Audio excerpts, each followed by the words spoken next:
Most of the workplaces today, they have diversity training for adults because we don't understand one another and we don't understand each other's cultures. And a lot of that goes back and trickles back into our children.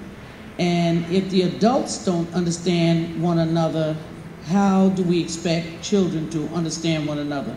If a child hears negative conversations about one ethnic group versus the other ethnic group amongst their parents and their aunts and uncles, it's going to trickle down to our children. So I really believe that there needs to be a program put together for diversity training for our youngsters so that they can make some good judgments on their own, because they're hearing something at home and yet we're demonstrating something else.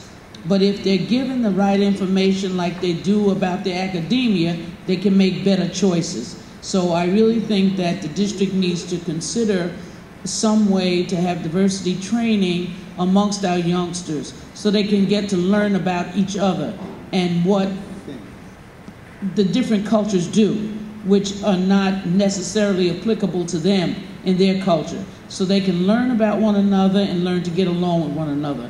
If it's happening with adults, more than likely it's always happening with children.